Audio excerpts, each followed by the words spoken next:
Сәлем достар, бүгінгі видеода сіздермен осы коронаның сборкасын жасайтын боламыз. Өте оңай жасалу жолы, қазір барлығын сіздерге көрсетем және түсіндіріп айтатын боламын. Бұл шаблондар менің веб-каналымда бар. Толық ақпарат веб-каналы жайында осы видеоның астында комментарийда жазылып тұрады. Обязательно оқып қараңыздар. Енді міне мен шаблонымды шығарып алдым. 5 полей шығардым. С полями шығарсаңыз болады, немесе без полей шығарсаңыз болады. Фотобумага менде односторонняя глянцевая. Мына жерде фотобумаганың қалыңдығы 180 грамм. 180, 200, 190, 210, 220, 230 граммды қағаздарға шығара берсеңіз болады. Бірақ менде именно осы қазіргі видеода 180 граммдық фотобумага. Жаңағы айтқандай менде фотобумага глянцевая односторонняя. Енді қараңыздар, бір А4-да 2 фрукт немесе овощи болады. Қазір осыны жасыл линия бойынша қиып шығатын боламыз. Мынау шаблон коронаны алды болса, оны майыстырып не істеген кезде бізге артқы жағы керек болады. Міне 3 штук болып тұр, но шаблонның өзі 4 штук. Мен уже біреусін жинап қойдым ғой. Бір А4-да сонда сізге 4 коронаға арналған ары қарай жалғасы болады. Қазір осыны біз сіздермен жинайтын боламыз. Қазір барлығын түсіндіріп айтатын боламын. Бір А4-дің ішінде 4-еу болады. Міне көрдіңіз бе? Жалғаған жері. Міне мен шаблонымды линия бойынша қиып жатырмын. Линия дегеніміз ол шаблонның өзі, міне формасы. Мына жерін түзу, екі шетін түзу қылып қидым и ортасын домалақ ретінде. Міне майысуға да ыңғайлы 180 грамм. Жаңағы айтқандай, 230-ға дейін алсаңыздар жақсы болады. Менде 180 граммдық қағаз өте оңай майысып тұр. Прям қатты жұқа деп айтпаймын. Енді қазір міне екіншісінде дәл солай біріншісін қиып болғанда осылай қиып шығатын боласыздар. Міне мен шаблоным жалғасы. Енді қазір осыны канцелярский ножбен кесіп аламыз. Міне жасыл жағынан біреуін.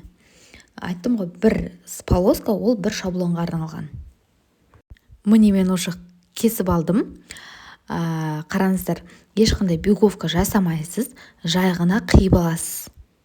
Енді қараңыздар, міне коронамыздың шетіне двухсторонний скотчпен жабыстырамыз.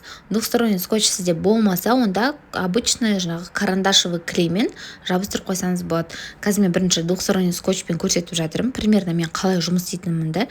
Міне двухсторонний скотч осындай, бағасы примерно 100 теңге тұрады. 80 теңге, 100 теңге. Енді қазір міне осылай жыда саламын. Ал қазір клеймді скрин жасап алыңыздар. Мен всегда осындай клеймен жұмыс істеймін. Маған ұнайды осындай. Міне ішкі жағы прозрачный, карандашевый клей прозрачный. Бағасы примерно 200, 180, кішкентайы ғой, 180 аралығында тұрады, 150, 180. Міне, енді двухсторонний скотчымды мен жабыстырдым шетіне. Қараңыздар. Енді қазір белый слойын алып тастаймын. Липкий слой қалады, ал белый парағын алып тастаймыз жай ғана. Міне. Двухсторонний скотч деген ол екі шеті де липкий. Міне тонкий менде. Енді мен шаблонымды былай жабыстырсаңыз болады, немесе былай жабыстырсаңыз болады, шетіне жабыстырсаңыз болады. Міне мен осылай жабыстырып қойдым. Жабысты. Просто маған двухсторонний скотчпен жұмыс істеген ұнайды, қатты ұстап тұрады. Енді тексерейік қалай жабысқанын. Міне қатты тартып жатырмын. Барлығы орында тұр. Енді қараңыздар. Мына екінші шетіне жабыстыратын боламыз также. Бірақ ол жерге жабыстырып уже дайындап берсеңіз де болады. Немесе мен сияқты бір шетіне жабыстырып дайындап қоясыз да, екінші шетіне осылай қалдырасыз. Клиенттің өзі, тапсырыс берушінің өзі размерін келтіріп алады. Сіз дайындап қоясыз барлығын. Міне бір шетін жабыстырып қойдыңыз, бір шетін жабыстырмайсыз. Осылай міне. Сосын клиент өзі жай ғана двухсторонний скотчтың липкий слойын алып тастайды да, міне мына жерде көріп тұрсыз ғой, слойын алып тастайды да осылай жабыстыра салады. Немесе сіз жабыстырып дайындап берсеңіз болады, но лучше өздері жабыстырған дұрыс болады. Өйткені размерін өздері келтіріп алады. Міне жай ғана липкий слойын алып тастадым екінші шетіндегісін и осылай жабыстыра салдық. Ал егер де заказ қабылдап тапсырыс берушіге жасап беретін болсаңыз, бір шетін жабыстырасыз, бір шетін жабыстырмайсыз. Өйткені тапсырыс беруші өзі регулировать етіп алады.